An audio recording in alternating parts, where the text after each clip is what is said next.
Hello everybody, Bearded Brush, and this is my showcase of Azog the Defiler on foot and mounted on the White Warg, which is an awesome miniature.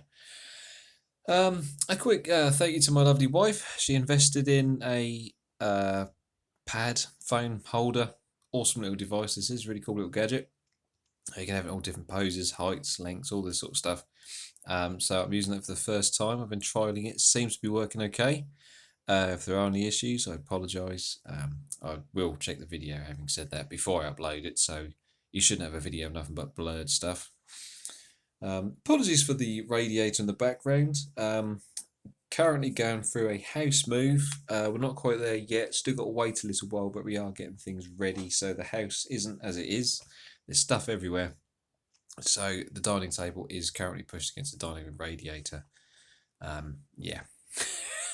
The joys of moving house. But we're getting there. We're getting there. It's a good thing. And it can only be a good thing because it means when we move, I'll have a better space in which to do videos, paint models, and generally enjoy the hobby time by myself and as one with this channel. So, anyway, Azog the Defiler. Love-hate relationship with this guy. I had many issues with him. I don't even know where to start. The painting him, I really struggled with. I've painted whites before, or what shades of white, but he is very white, and the White Warg is obviously incredibly white, as the name suggests. And I really struggled. I've painted this guy twice over. First time I wasn't happy. Second time was what I eventually was happy with.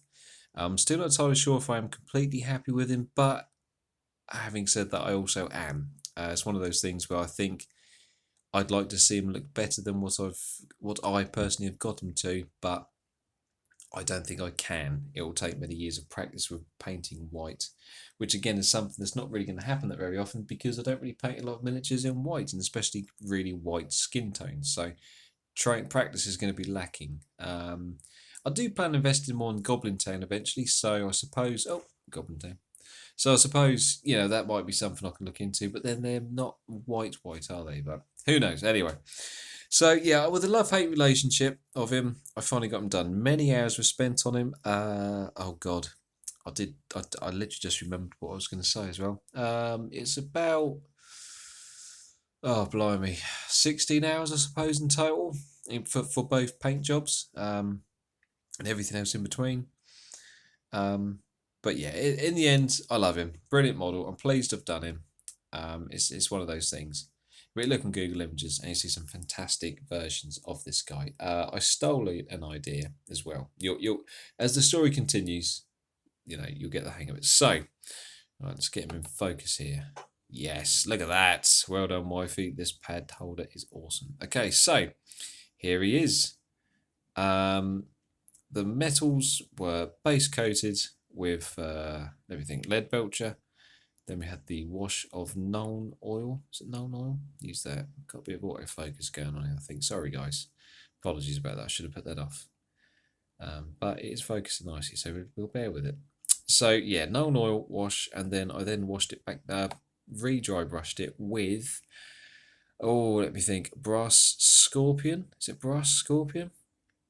Use that, and then I highlighted ever so slightly with Runefang steel before giving another wash of Nuln oil, very lightly so, watered down actually ever so slightly. And that's the effect of the metals. I painted the skin first. Now the skin, painted that in a couple of different ways. Ultimately, it's my good friend White Scar with a little bit of ceramite white, but initially it was a mixture of White Scar with Evil Sun's Scarlet or Blood Red, depending which way you look at it. And that's to give him this real pinkish shade, which is what's left of the scarring and some of the shade under his muscles as well, because I wanted to give him that reddish sort of hue that he has. I think he has anyway.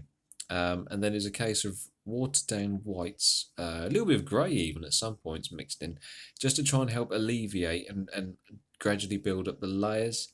Initially I was not happy. I had to go over it again, but because of that I did end up losing some of the scarring, and I wanted the scarring to jut out a bit, so I gave it this lovely red very slight red wash. I actually used the red wash Caribou Crimson, is it? The Caribou Crimson wash. I used that. And I've really tried to make this look really raw and sore there. Obviously, that is his pointy stick thing that sticks through the forearm. I tried to make it look as raw as I could, like, you know, really fresh, sore sort of thing. Yeah, the face, again, I had some troubles with. I don't know if anyone else can say with this, but I found his face it didn't seem as well moulded or sculpted compared to the mounted version. I found it was a bit, there wasn't enough pop. Obviously, my painting skills, you know, needed to be good enough to make that highlight, but I did struggle to get that to highlight through, so his face does look a bit sort of bleh. But I really struggled to actually get the points out. The features just weren't quite there for me. Like, if you look at the side comparison there, it looks like it's been hit with a breeze block. So I'm not sure if that's just the sculpt or the mould or whatever, but it's a brilliant model. Having said that, my painting skills should redeem it, but I just couldn't quite do it. And I was starting to get fed up at this point, I must admit, at one point, anyway, with this. Then the usual Rhinox hide, and for the lighter shade of brown, I used a Mornfane brown, highlighted up with XV88, and a little bit of a Shabty bone. A Shabty? It's myself, a Shabty bone. And then for the floor, we got a nice bit of sort of, it's like a nylon type material type stuff, but it's an autumn coverage flock type stuff, which I bought from Serious Play. I think they're based in Cornwall, Devon. They make loads of different stuff. So I use a bit of that, a little bit of static grass here and there, tiny little red flowery type thing there as well. And just some stones highlighted as usual, painted Mornfane brown, highlighted with a Shabty bone. And yes, that's the foot model. Really nice model, really good. Ever so delicate, very delicate.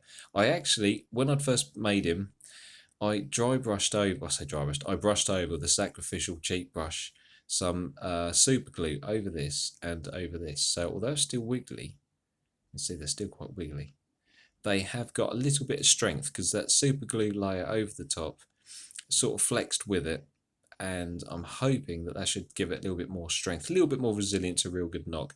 It might be a case that the super glue might go brittle, so it could maybe snap, so you could end up with the paint coming off loose, maybe. I'm not sure, but I've done it in the past with other things. It seems okay. So yeah, that's what I've done with him.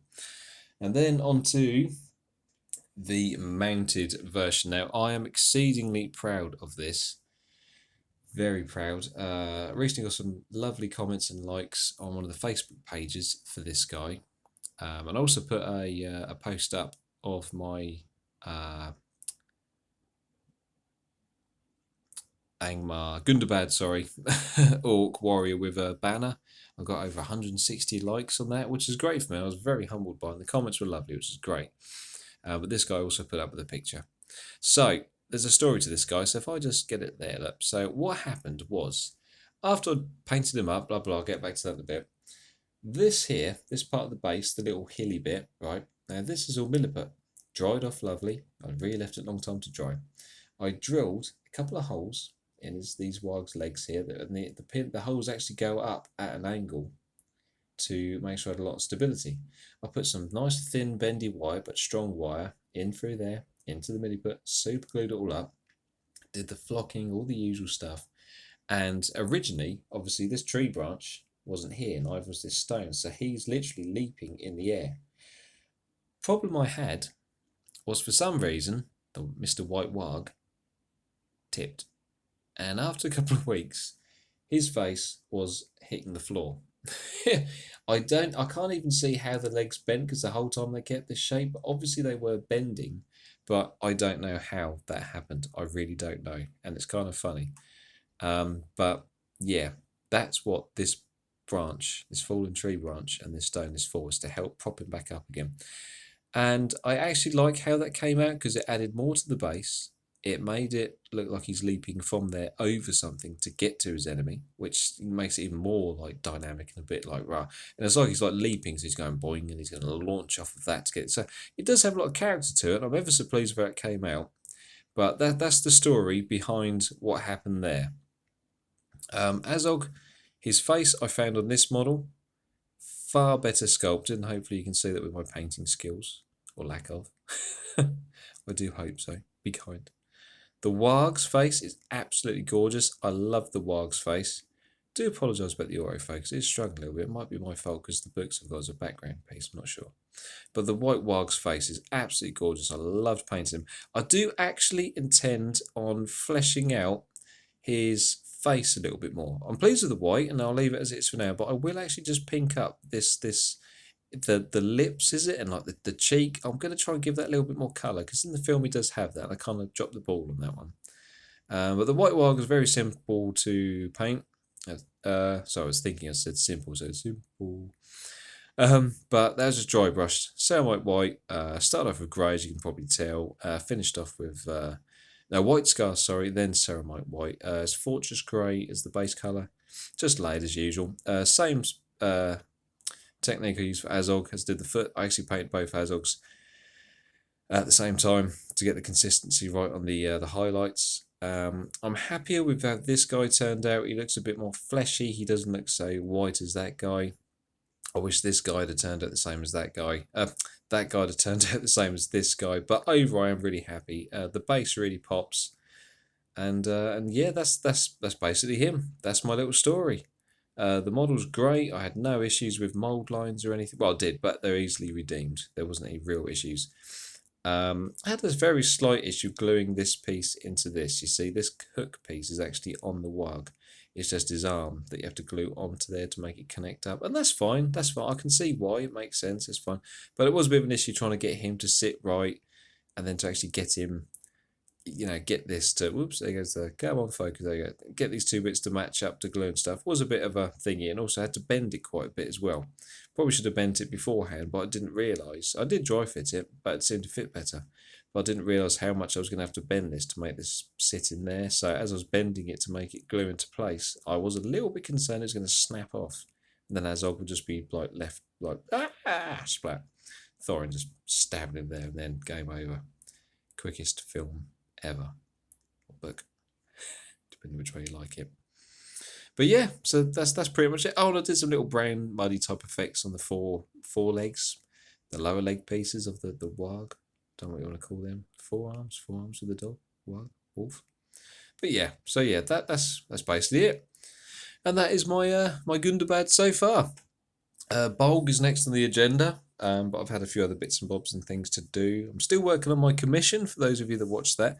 It's taken longer than I planned, which is a shame. I didn't want that to be the case, but it's just how it is. Life gets in the way, as simple as that. But my good friend Kenny is more than happy. He's happy with my progress so far, which is wonderful. And that's it. That is it, guys. Gundabad video. The next one that will be coming up over the next few months will be Bolg. Some more Berserkers. And hopefully the Berserker Troll. Is it the Berserker Troll? The troll that's ridden by the Gundabad Orcs and by Bofa. He is on the to-do list. £75. I'm definitely going to get him. Well, eventually going to get him. Definitely eventually going to get him. But yeah, that's it for now. Let me know your comments, guys. Thank you ever so much for watching. And, well, I'll see you soon. Bye.